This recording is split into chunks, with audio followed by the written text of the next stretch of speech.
Happy Friday. It's recovery week like I've mentioned, and I thought it would be a good time to go up north and give this bad boy a spin. Time to get it winterized. So I'm gonna work on my kit and go for a quick spin up north to the town of Kelly and then hit a run. So we're gonna jump in the van and head up north. Let's roll. Cruising through Jackson, and the old Volkswagen van doesn't have a temperature thermometer, so let's see what the temperature is. Got the sun coming out. My phone said it was about 18 degrees when I left. Let's see what the bank temperature has to say. Here comes the sun. Shouldn't be too bad. We got 12 degrees here at 9 o'clock. 12 degrees. All right, we're headed north, headed to Kelly. Okay, just a couple miles north of Jackson Hole, the town, and it's a beautiful day. The sun's shining. It's going to be awesome. And so yesterday I kind of put out a video about how you can kind of test yourself with an exercise to see how your biomechanics are in running and just your overall athleticism and your movement. So today we're going to talk about speed and how there might be some things going on with you that might be helping you miss out on improving your speed and your ability to increase your speed. But we're entering Grand Teton National Park, and if you've never been to Jackson, this view never gets old. You just come up the hill and there she is, the Teton Range. So we're officially in Grand Teton National Park right now, and like I mentioned, headed to the town of Kelly and Mormon Row, Antelope Flats. Over there is the ski resort. You can see the snow. It's November 1 and a lot of snow. They'll plan to open by last week in November. So here's your official welcome to Grand Teton National Park, and got some people shooting shots. All right, let's head north. I'll see you at the parking lot.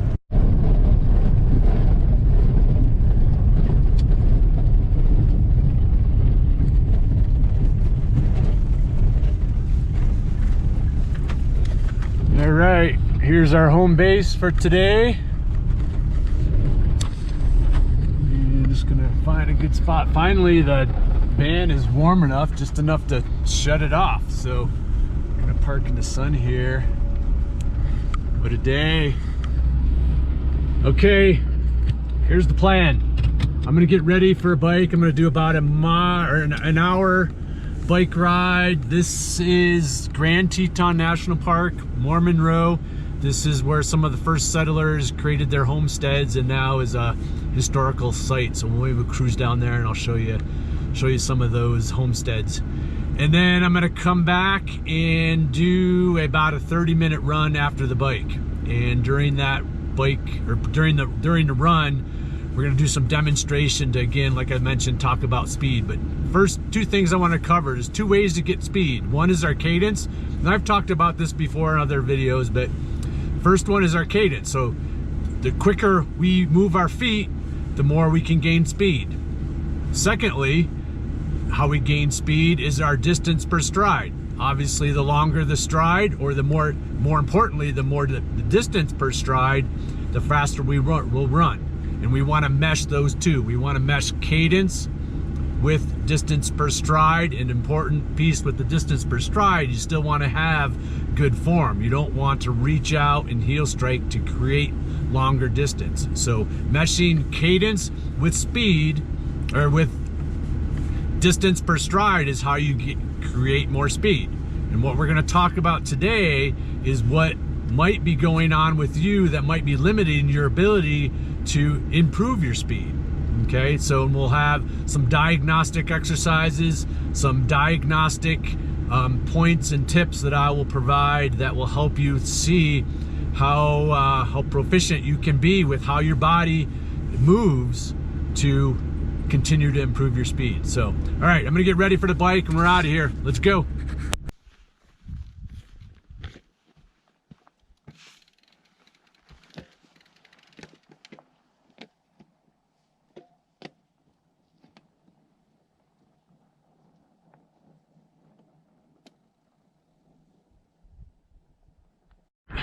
It's not too bad. Always a little chilly at first, but with the big fat tires, you usually go pretty slow to stay warm. Got the nice long shadows of winter and the big peaks of the Grand Teton right there, all in snow. So we're still headed north. Let's roll. Coming up on one of the first homestead spots. It's a great shot.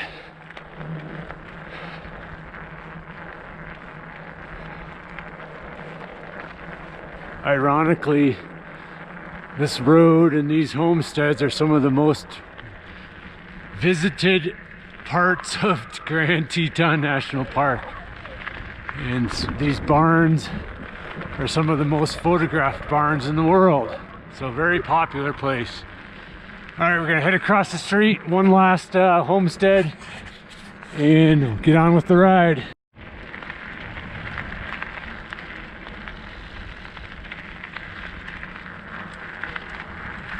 Morning.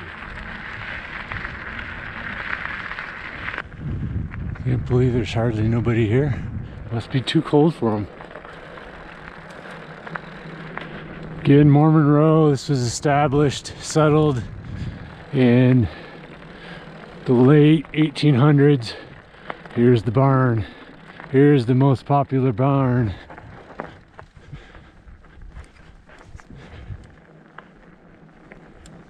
And since I'm on a bike, I'm gonna get on this road and see what this is all about.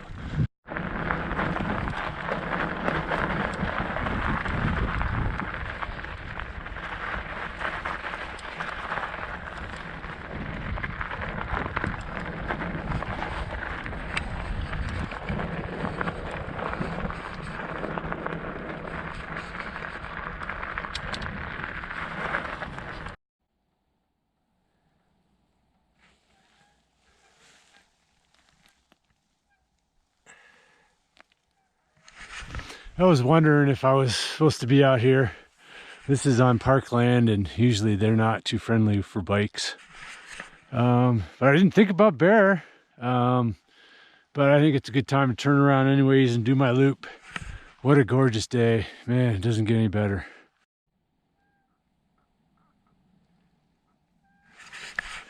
Bear scat. Old bear scat. Frozen bear scat. Shouldn't have turned around.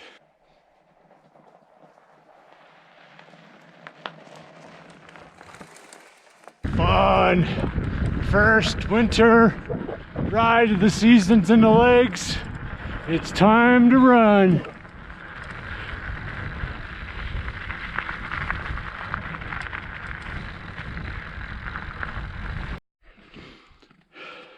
All right, back at the van. Just got back from a nice run. It's really nice and warm out now. And I'm actually going to now demonstrate some things that might be holding you back as far as progressing with your speed and fostering more speed and your length per stride, like we talked earlier, differentiating between cadence and gaining length per stride to gain your speed. So this might be holding you back. I'm going to set the camera down and do some demonstration that way on B-roll and then do some voiceover. I know it's not quite as personable, but I find that when demonstrating like this, it's a little bit more precise and a little bit more concise as far as the articulation of what might be going on. So have a look at this. And at the end, I'm going to throw in a video of an exercise again to help all of what we're talking about today, of taking stress off your hip flexor, stress off your IT band and your quad, and developing a better glute activity and better leg extension, which we're going to talk about right now. So, all right, have a look, and I'll see you in a minute. Okay, when it comes to our stride length, we want to make sure we're utilizing our glute medius for stability right there. And this is one of the vicious cycles I see many runners with problems. They're not utilizing their glute medius in a proper stabilization manner. Therefore, we're using the hip flexors in front as stabilizers, but their job is just to lift the leg. So here's your diagnostic test. How well can you lift one knee as high as possible and keep your other leg straight, utilizing your glute for stability? Can you be in this position? Can you have that stamps leg straight, or are your hip flexors so tight because they're overused and you're keeping that leg bent. We want that leg straight, lift that knee as high as possible. This will show your ability for stride length, your ability for speed. And again, if the hip flexors get too tight from overuse, you're not going to be able to straighten that leg, and you're going to look more like that. Okay, reducing your stride lengths. So here's where it comes into running. So watch right there, see how straight that stance leg is, and my knee's driving high. One more time here. Right here's my ability for speed. I'm getting good hip extension, driving that knee high.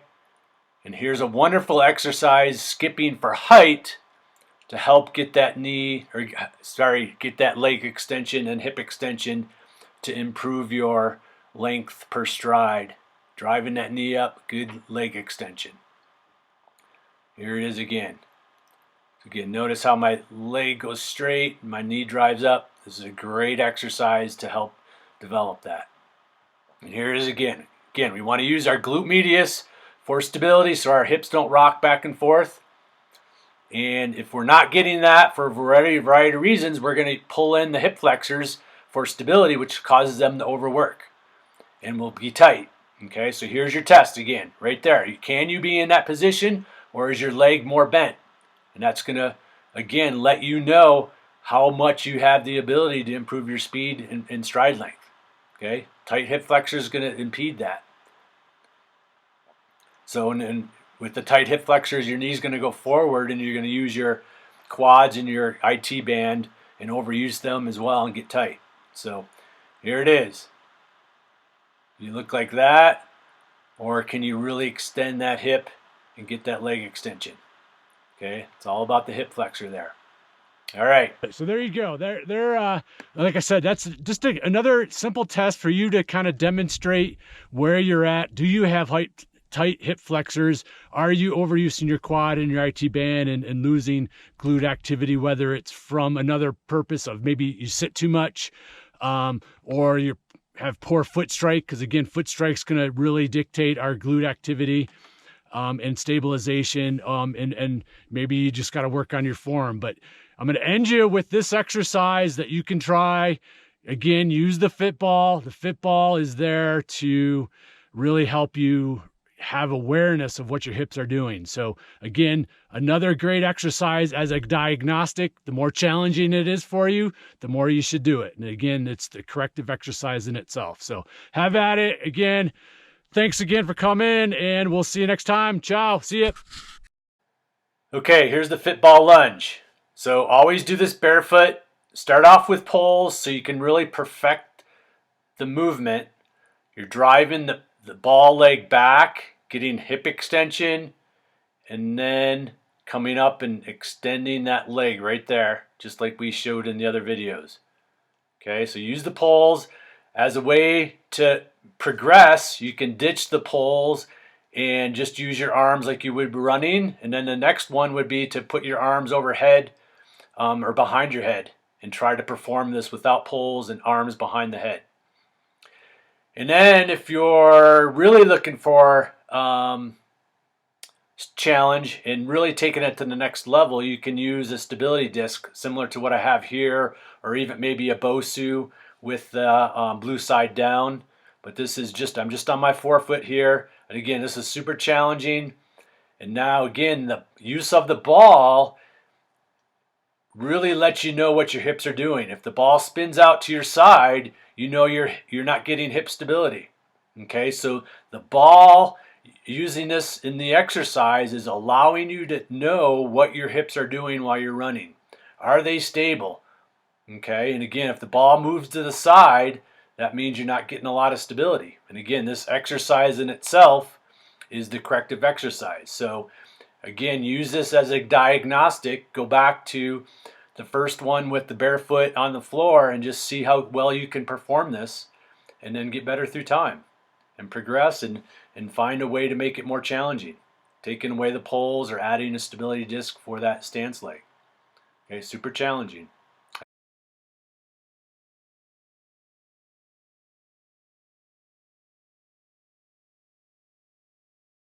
You get a little moose action. You probably can't see it, but